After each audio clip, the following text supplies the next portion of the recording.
मैं हूं प्राची अग्रवाल। स्वागत है आपका हमारे चैनल में learn competitive programming with code chef. तो अगर आप कॉम्पिटिटिव प्रोग्रामिंग मास्टर करना चाहते हैं और डेटा स्ट्रक्चर्स एंड एल्गोरिथम्स सीखना चाहते हैं तो आप बिल्कुल सही जगह पर हैं, क्योंकि यहाँ पे हम हर हफ्ते पोस्ट करते हैं कोड शेफ के problem explanations, conceptual videos, competitive programming से रिलेटेड और भी बहुत कुछ। तो गाइस, इस चैनल को सब्सक्राइब करना ना भूलें और बेल आइकन को ज़रूर दबाएं ताकि आप लेटेस्ट वीडियोस से अपडेटेड रह सकें। तो आइए अब शुरू करते हैं। आज हम सॉल्व करेंगे प्रॉब्लम 3 लेटर्स, जो कि एक सिंपल प्रॉब्लम है और दिसंबर लंच टाइम की प्रॉब्लम है। तो इस प्रॉब्लम का पहले तो हम प्रॉब्लम स्टेटमेंट डिस्कस करेंगे, उसके बाद हम समझेंगे कि हम इस प्रॉब्लम के सोल्यूशन तक कैसे पहुंच सकते हैं। फिर एक हम छोटी सी समरी डिस्कस करेंगे जो हमने सोल्यूशन डिस्कस किया है उसी से रिलेटेड, और फिर हम एक walk through of the code करेंगे जो कि होगा पाइथन में। पर शुरू करने से पहले मैं आपके साथ एक बहुत ही अच्छी न्यूज़ शेयर करना चाहूँगी। क्या आपको मालूम है कि अनअकैडमी पर कोड शेफ की फ्री लाइव क्लासेस होती हैं जो कि कॉम्पिटिटिव प्रोग्रामिंग से रिलेटेड है। हमारे पास बिगनर लेवल कोर्सेज हैं जैसे कि introduction to Java and C plus plus, basic data structures, और हमारे पास एडवांस लेवल कोर्सेज भी हैं जैसे कि graphs, trees, recursion, sorting and advance level data structures. तो हमारे पास ये सब कोर्सेज भी हैं और ये कोर्सेज पढ़ाए जाते हैं दुनिया के टॉप कोडिंग एक्सपर्ट्स के थ्रू, जैसे कि IOI medallist, ICPC world finalist और टॉप प्रोडक्ट बेस्ड कंपनीज पर काम कर चुके हुए एजुकेटर्स हैं हमारे पास, जैसे कि Apple, LinkedIn, Facebook, Flipkart and so on. तो आपको बस इतना करना है कि या तो आप अनअकैडमी की ऐप डाउनलोड कर लीजिए या फिर आप अपने आप को रजिस्टर कर सकते हैं unacademy.com में, और रजिस्टर करने के बाद आप अपना गोल चूज करिए एज कॉम्पिटिटिव प्रोग्रामिंग। और आप जब अपना गोल चूज कर लेंगे तो आप इन सभी बेनिफिट्स का लाभ उठा सकते हैं। आप पेड प्लस सब्सक्रिप्शन भी ले सकते हैं अनअकैडमी का, जहाँ पे आपको एडिशनल फीचर्स मिलेंगे और इंडिविजुअल लेवल सपोर्ट भी मिलेगा। और यहाँ पर बहुत सारी प्रैक्टिस प्रॉब्लम्स के सेट्स हैं जो कि हर पॉसिबल टॉपिक को कवर करती हैं, और आपको यहाँ पे 6 स्टार और 7 स्टार टीचिंग असिस्टेंट्स भी प्रोवाइड किए जाएंगे जो कि आपके हर एक डाउट्स को सॉल्व करेंगे ड्यूरिंग द सेशन और आफ्टर द सेशन। तो आप किस बात का वेट कर रहे हैं? जल्दी से अनअकैडमी पर कॉम्पिटिटिव प्रोग्रामिंग के लिए सब्सक्राइब करें, और इसके लिए आप मेरा रेफरल कोड भी यूज कर सकते हैं जो कि है प्राची16, और इससे आपको 10% का इंस्टेंट डिस्काउंट भी मिलेगा। तो जल्दी कीजिए और कॉम्पिटिटिव प्रोग्रामिंग की जर्नी को आज ही शुरू करिए। इस प्रॉब्लम स्टेटमेंट में हमारे पास एक गिवन स्ट्रिंग s है जो कि हमने एक एग्जाम्पल ले रखा है ऑलरेडी। अब हम इस स्ट्रिंग पे कुछ ऑपरेशंस को परफॉर्म करके कॉइन्स ऑब्टेन कर सकते हैं। तो वो ऑपरेशन क्या है? हमें इस स्ट्रिंग में से कोई भी 3 कैरेक्टर्स को चूज करना है। जैसे कि मान लीजिए मैंने यहाँ पे चूज कर लिया D, C और फिर से एक C को चूज कर लिया। ये 3 कैरेक्टर्स मैंने इस स्ट्रिंग में से ले लिए। अब हमें ये चेक करना है कि क्या हम किसी भी अरेंजमेंट में इन 3 कैरेक्टर्स से एक पैलिंड्रोम वर्ड बना सकते हैं। तो जैसे कि आप देख सकते हैं कि इन 3 कैरेक्टर्स से CDC इस फॉर्म में एक पैलिंड्रोम वर्ड बन रहा है। तो अगर ऐसा होता है तो हम इन 3 कैरेक्टर्स को इस स्ट्रिंग में से हटा देंगे, यानी कि मैं यहाँ C, D और C इन 3 कैरेक्टर्स को इस स्ट्रिंग में से हटा दूंगी, और ऐसे ही हर ऑपरेशन के लिए हमें एक कॉइन मिलेगा। तो इसका ये मतलब हुआ कि हम ये ऑपरेशन रिपीटेडली परफॉर्म कर सकते हैं, और कितनी बार परफॉर्म करना है? हम तब तक इस ऑपरेशन को परफॉर्म कर सकते हैं जब तक या तो स्ट्रिंग एम्प्टी नहीं हो जाती।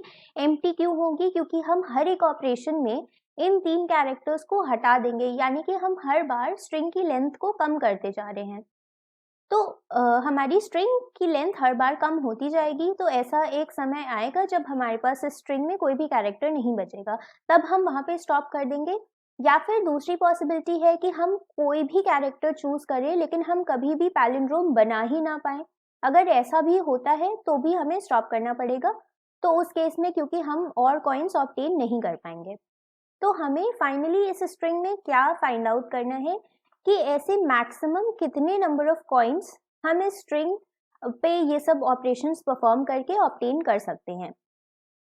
अब हम इस स्ट्रिंग में से 3 कैरेक्टर्स हर एक ऑपरेशन में रिमूव करेंगे। तो एसेंशियली हम कर क्या रहे हैं कि हम अपनी स्ट्रिंग को ग्रुप ऑफ 3 वर्ड्स में डिवाइड कर दे रहे हैं, क्योंकि हर ऑपरेशन में हम 3 कैरेक्टर्स को चूज करते हैं, उसका एक वर्ड बनाते हैं और हम चेक करते हैं कि क्या वो वर्ड पैलिंड्रोम बन रहा है या फिर नहीं।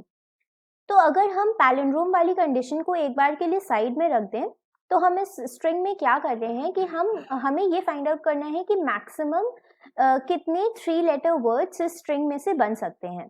तो वो क्या होगा, n डिवाइडेड बाय 3, और जहाँ पे n है स्ट्रिंग की लेंथ, तो यहाँ पे हमारे स्ट्रिंग की लेंथ है 13, सो 13 डिवाइडेड बाय 3। अब हमें फ्लोर वैल्यू लेनी है इस डिवीजन की। फ्लोर वैल्यू क्यों? क्योंकि हमें एग्जैक्टली 3 लेटर्स के ही वर्ड्स बनाने हैं, उसमें से एक कम नहीं हो सकता। तो यानी कि अगर मान लीजिए स्ट्रिंग की लेंथ 12 होती, तो 12 तो 3 से डिविजिबल है, तो कोई प्रॉब्लम नहीं होती, हम कह सकते थे डायरेक्टली कि 4 3 लेटर्ड वर्ड्स बनेंगे। लेकिन यहाँ पे स्ट्रिंग की लेंथ 13 है, यानी कि एक एक्स्ट्रा कैरेक्टर है। लेकिन एक एक्स्ट्रा कैरेक्टर के होने से भी कुछ नहीं होता, क्योंकि ये कोई भी 3 लेटर वर्ड नहीं बना पाएगा, क्योंकि ये एक सिंगल कैरेक्टर है जो कि एक्स्ट्रा है। तो इसलिए हम हमेशा फ्लोर वैल्यू ही लेंगे। तो इस केस में भी हमारे पास 4 3 लेटर्ड वर्ड्स बन सकते हैं, जो कि इस स्ट्रिंग में पॉसिबल हैं।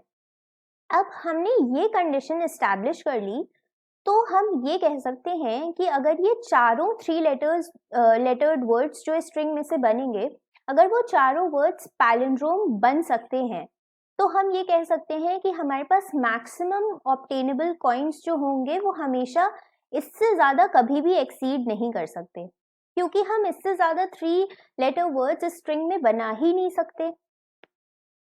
तो हम क्या कह सकते हैं कि ये हमारा अपर बाउंड हो गया क्वेश्चन का। हम इसको x से डिनोट करेंगे, x equals to n divided by 3 which is equal to 4 here.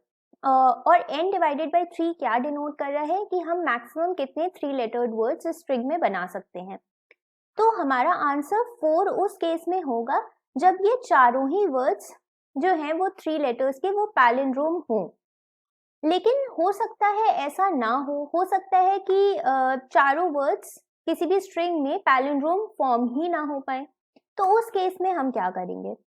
तो उस केस में हमें ये फाइंड आउट करना चाहिए कि हम इस स्ट्रिंग में कितने ऐसे पैलिंड्रोम वर्ड्स बना सकते हैं। हम ये कैसे फाइंड आउट कर सकते हैं? तो उसके लिए हमें पहले पैलिंड्रोम वर्ड पे ऑब्जर्वेशन करनी होगी। तो आइए अब एक हम पैलिंड्रोम वर्ड को फॉर्म करेंगे। हमने यहाँ से ई चूज करा और फिर से ई चूज करा, और यहाँ पर कोई भी कैरेक्टर हम चूज कर सकते हैं। मान लीजिए मैंने ओ चूज करा, ई और ओ, तो ये एक पैलिंड्रोम वर्ड है। अब आप इसमें क्या ऑब्जर्व कर सकते हैं? इस पैलिंड्रोम वर्ड में आप ये ऑब्जर्व कर सकते हैं कि इसका फर्स्ट और थर्ड कैरेक्टर हमेशा सेम होना चाहिए, तभी एक 3 लेटर वर्ड पैलिंड्रोम कहलाएगा। अब यहाँ पे अगर हम मिडिल कैरेक्टर को चेंज भी कर देते हैं, मान लीजिए ई और ई मैंने सेम रखा, बट इस मिडिल कैरेक्टर में मैंने मान लीजिए एच रख दिया, तो ये अभी भी एक पैलिंड्रोम वर्ड है। यहाँ पे मैंने आर रख दिया तो भी ये एक पैलिंड्रोम वर्ड है। तो पैलिंड्रोम होने की क्या कंडीशन है कि फर्स्ट और थर्ड लेटर जो है वो सेम होना चाहिए, यानी कि इस स्ट्रिंग में से कोई भी कैरेक्टर पैलिंड्रोम वर्ड तब बना पाएगा जब उसके पास एटलीस्ट 2 सेम कैरेक्टर्स हों। यानी कि यहाँ पे सी 2 बार प्रेजेंट है तो वो एक पैलिंड्रोम वर्ड बना सकता है, ई 2 बार प्रेजेंट है तो वो एक पैलिंड्रोम वर्ड बना सकता है। तो 2 या उससे ज्यादा बार अगर कोई भी अक्रेंस होगा किसी भी कैरेक्टर का स्ट्रिंग में, तो वो एक पैलिंड्रोम वर्ड बनाने के लिए एलिजिबल होगा। अब अगर हम मान लीजिए F से पैलिंड्रोम वर्ड बनाना चाहें, तो ऐसा पॉसिबल नहीं है, क्योंकि F सिंगल अक्रेंस है और सिंगल अक्रेंस से हम कभी भी पैलिंड्रोम वर्ड नहीं बना पाएंगे, क्योंकि पैलिंड्रोम वर्ड की क्या कंडीशन है कि फर्स्ट और थर्ड कैरेक्टर सेम होना चाहिए। तो अगर हम 1 मिनट के लिए इस मिडिल कैरेक्टर को इग्नोर कर देते हैं, तो हमारे पास एसेंशियली कंडीशन क्या बनेगी कि हमें हमेशा ऐसे पेयर फाइंड आउट करने हैं इस स्ट्रिंग में से जो जिनमें दोनों कैरेक्टर्स सेम हों, तभी वो एक पैलिंड्रोम वर्ड बनाने के लिए एलिजिबल होंगे। तो उसके लिए हमें क्या करना पड़ेगा, उसके लिए हमें हर एक कैरेक्टर के अक्रेंस को काउंट करना पड़ेगा इस स्ट्रिंग में। तो यानी कि आप ये कैसे कर सकते हैं, आप इसको फ्रीक्वेंसी एरे के थ्रू कर सकते हैं या फिर आप एक डिक्शनरी भी बना सकते हैं। तो हम यहाँ पे एक सिंपल टेबल के थ्रू इस चीज को ऑब्टेन करेंगे कि इस स्ट्रिंग में जितने भी कैरेक्टर्स हैं उन सबके कितने अक्रेंसेस हैं। तो जैसे कि आप यहाँ देख सकते हैं, मैंने ऑलरेडी एक टेबल फॉर्म कर ली है और हर एक कैरेक्टर की फ्रीक्वेंसी को यहाँ पे लिख दिया है। तो अब हमने क्या एस्टैब्लिश किया था कि अगर कोई भी कैरेक्टर 2 या उससे ज़्यादा बार प्रेजेंट है तो वो पैलिंड्रोम बनाने के लिए एलिजिबल है। तो यानी कि हमें हर एक कैरेक्टर के लिए क्या फाइंड आउट करना है कि वो कितने पेयर्स ऐसे बना सकता है जिसमें सेम कैरेक्टर्स प्रेजेंट हों। अब यहाँ पे C जो है वो 3 बार प्रेजेंट है, तो इसका मतलब वो कितने पेयर्स बना पाएगा, वो बना सकता है 3/2 पेयर्स। और यहाँ पे फिर से हमें फ्लोर वैल्यू लेनी होगी। क्यों? क्योंकि हमें एग्जैक्टली 2 कैरेक्टर्स की जरूरत है हर एक पेयर को बनाने के लिए। तो अगर यहाँ C में अगर 3 C प्रेजेंट हैं तो एक पेयर तो डेफिनेटली बन जाएगा, ये तो हम देख ही सकते हैं। अब यहाँ पे एक सिंगल कैरेक्टर बचा हुआ है, तो ये सिंगल कैरेक्टर पेयर कभी भी फॉर्म नहीं कर पाएगा। तो इस वजह से हम यहाँ पे हमेशा फ्लोर वैल्यू लेंगे। तो यहाँ पे एक पेयर बन सकता है। अब O जो है वो फिर से 2/2 1 पेयर बना सकता है। D जो है 1/2 0 पेयर बनाएगा, क्योंकि D एक सिंगल कैरेक्टर है, राइट। तो D कभी भी पेयर बना ही नहीं पाएगा। तो इसी तरीके से मैंने इस कॉलम को भी पूरा फिलअप कर दिया है, जो कि डिनोट कर रहा है कि कितने ऐसे नंबर ऑफ पेयर्स फॉर्म हो सकते हैं जिनमें दोनों कैरेक्टर्स सेम हों। तो हमें इससे ये पता चल जाएगा कि हम कितने पैलिंड्रोम वर्ड्स की पॉसिबिलिटी है हमारे पास किसी भी गिवन स्ट्रिंग के लिए। तो यहाँ पे अगर आप इस पूरे कॉलम की सारी वैल्यूज को सम अप करते हैं, जिसको हम P में स्टोर करेंगे, तो आप यहाँ पे देख सकते हैं कि P को मैंने एक एक्सप्रेशन फॉर्म में लिख रखा है, जो कि है summation of f of i divided by 2। तो ये क्या डिनोट कर रहा है कि हम हर एक कैरेक्टर की फ्रीक्वेंसी यानी कि ith कैरेक्टर की फ्रीक्वेंसी को 2 से डिवाइड कर रहे हैं, तो उससे हमें नंबर ऑफ पेयर्स पता चल जाएंगे और फिर हम उसको सम कर देंगे।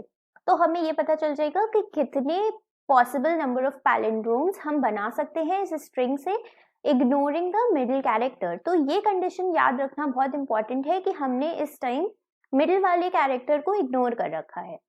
तो यहाँ पे हमारा P है 3, 1 + 1 + 1 = 3।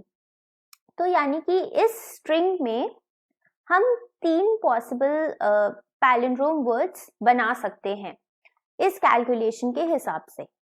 बट हमारे पास ऑलरेडी एक अपर बाउंड था हमारे प्रॉब्लम में कि ऐसे कितने 3 लेटर्ड वर्ड्स हम इस स्ट्रिंग में से ऑब्टेन कर सकते हैं। तो मैक्सिमम 3 लेटर्ड वर्ड्स जो हम ऑब्टेन कर सकते हैं वो हमारे पास X में स्टोर्ड है, और जो कि है 4 इस पर्टिकुलर एग्जाम्पल के लिए। बट हमने यहाँ पे क्या एस्टैब्लिश किया कि हम सिर्फ और सिर्फ 3 पैलिंड्रोमिक वर्ड्स ही बना पाएंगे। यहाँ पे 4 की पॉसिबिलिटी है, मतलब 4 3 लेटर्ड वर्ड्स डेफिनेटली बनेंगे ही बनेंगे, लेकिन उन 4 वर्ड्स में से सिर्फ 3 वर्ड्स ही ऐसे होंगे जो पैलिंड्रोम होंगे, और जो चौथा वर्ड होगा वो पैलिंड्रोम नहीं होगा। और यहाँ पे 3 पैलिंड्रोम वर्ड्स जो हम बना रहे हैं, क्या हम उसके लिए हमेशा ही मिडिल कैरेक्टर फाइंड आउट कर सकते हैं? तो इस केस में तो ये कंडीशन ट्रू होगी, क्योंकि यहाँ पे 3 पेयर्स हैं, तो 3 पेयर्स का मतलब हुआ 3 × 2 = 6, यानी कि हमने 6 कैरेक्टर्स इस स्ट्रिंग में से चूज कर लिए। अब वो 6 कैरेक्टर्स कौन से होंगे? तो पर आप देख सकते हैं कि सिनेरियो कुछ इस तरह है, जो पेयर्स पॉसिबल हैं वो इन कैरेक्टर्स के होंगे, क्योंकि C की 3 अक्रेंसेस हैं, O की 2 अक्रेंसेस हैं और E की 3 अक्रेंसेस हैं, तो हमने उन्हें लिख दिया। अब हम इसमें बीच में मिडिल में कोई भी कैरेक्टर को चूज करके प्लेस कर सकते हैं। तो हमने हमारी स्ट्रिंग में से सिर्फ 6 कैरेक्टर्स को यूज किया है, लेकिन हमारी स्ट्रिंग की लेंथ 13 है, तो यानी कि अभी भी हमारे पास 7 कैरेक्टर्स ऐसे हैं जो कि पैलिंड्रोम बनाने में यूज ही नहीं हो रहे हैं। तो उन 7 कैरेक्टर्स में से हम कोई भी 3 कैरेक्टर्स को चूज करके ये 3 पैलिंड्रोम वर्ड्स बना सकते हैं। अब बाकी के बचे जो हुए, मतलब 6 + 3 9 कैरेक्टर्स हमने यूज कर लिए, पर अभी भी हमारे पास 4 कैरेक्टर्स बचे हुए हैं। लेकिन वो जो 4 कैरेक्टर्स बचे होंगे वो सारे ही अलग अलग होंगे, डिस्टिंक्ट कैरेक्टर्स होंगे, और उन डिस्टिंक्ट कैरेक्टर्स को यूज करके हम पैलिंड्रोम कभी भी नहीं बना सकते, क्योंकि पैलिंड्रोम की क्या कंडीशन थी कि फर्स्ट और थर्ड लेटर उसका सेम होना चाहिए। तो इसलिए इस केस में हमारे पास सिर्फ 3 ही पैलिंड्रोम वर्ड्स बन सकते हैं, तो हमारा आंसर होगा 3, यानी कि हम सिर्फ 3 कॉइन्स ऑब्टेन कर पाएंगे। पर ऐसा हमेशा ट्रू नहीं होगा कि जितने भी pair of same characters possible हैं, हम हमेशा ही उतने पैलिंड्रोम्स बना पाएं। कई बार हो सकता है कि ये वैल्यू ज्यादा हो x से भी, तो x आपका क्या डिनोट करता है कि आप कितने मैक्सिमम 3 लेटर्ड वर्ड्स पॉसिबल हैं किसी भी स्ट्रिंग से। तो उससे ज्यादा तो कभी भी वर्ड्स बन ही नहीं सकते, वो पॉसिबिलिटी ही नहीं है। तो इसलिए हम उस केस में कैसे कैलकुलेट करेंगे, तो वो सिनेरियो डिस्कस करने के लिए मैंने अपनी फ्रीक्वेंसी टेबल को थोड़ा सा चेंज कर दिया है।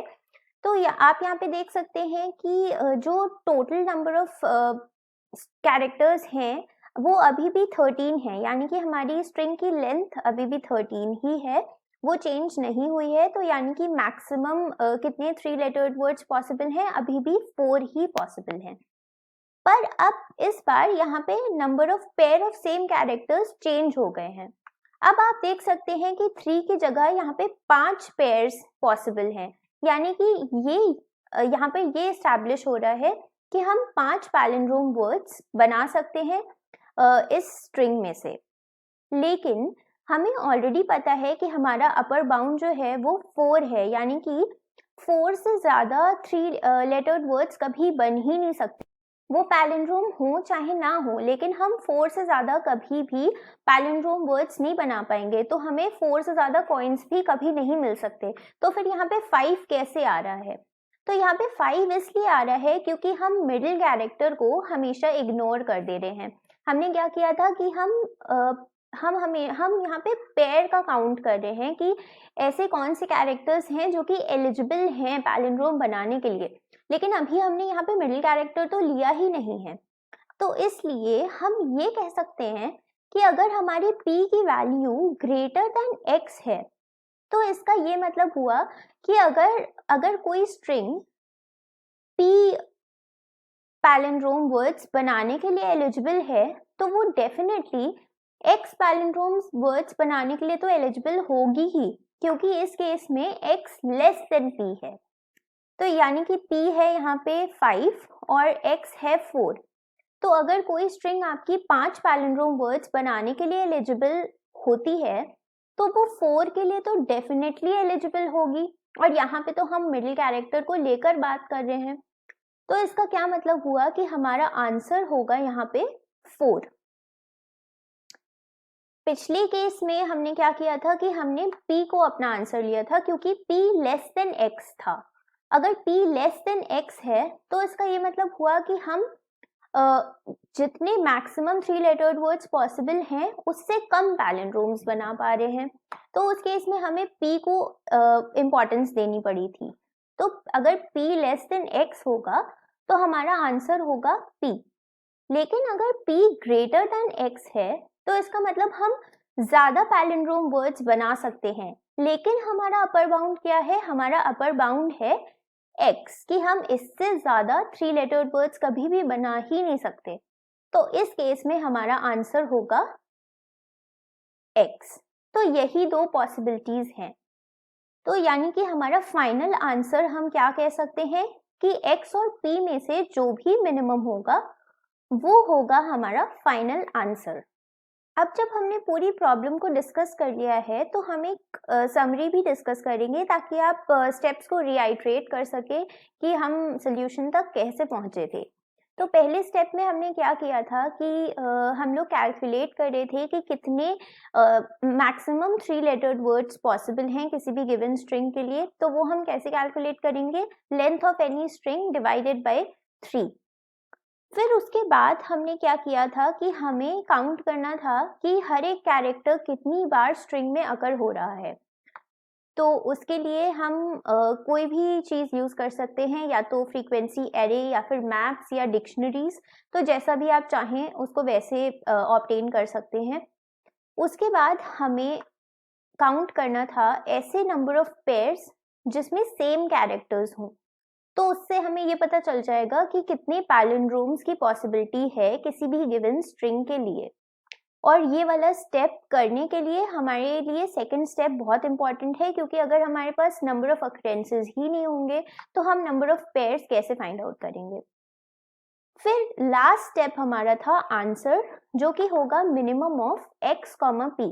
तो x है हमारा the number of 3 lettered characters, जो कि नंबर ऑफ 3 लेटर्ड वर्ड्स जो कि फॉर्म हो सकते हैं, और p है हमारा कितने पॉसिबल पैलिंड्रोम्स बन सकते हैं किसी भी गिवन स्ट्रिंग के थ्रू।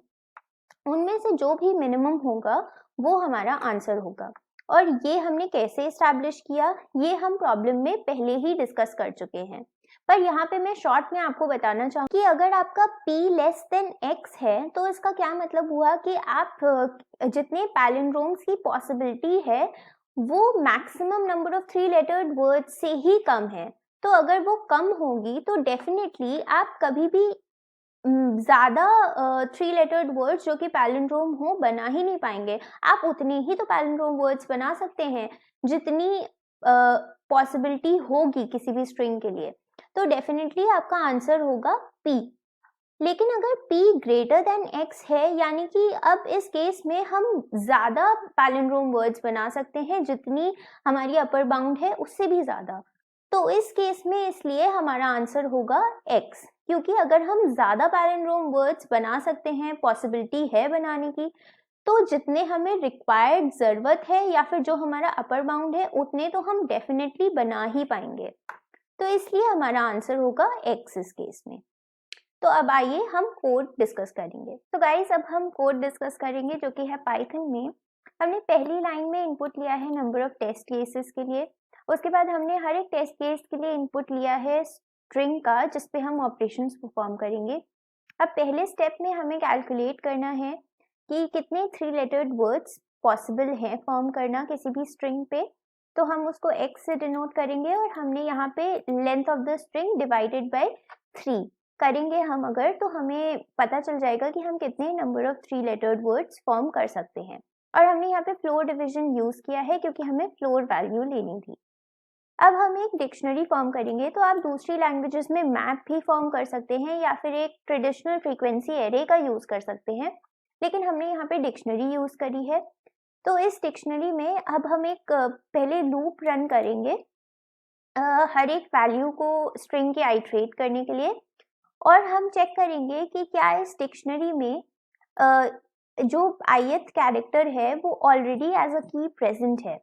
अगर ऐसा होगा तो हम उस केस में उसकी वैल्यू को 1 से इंक्रीमेंट कर देंगे, क्योंकि यहाँ पे ith कैरेक्टर की अकरेंस हमें मिली है और हमें क्या काउंट करना है कि कोई भी कैरेक्टर कितनी बार हमारी गिवन स्ट्रिंग में प्रेजेंट है।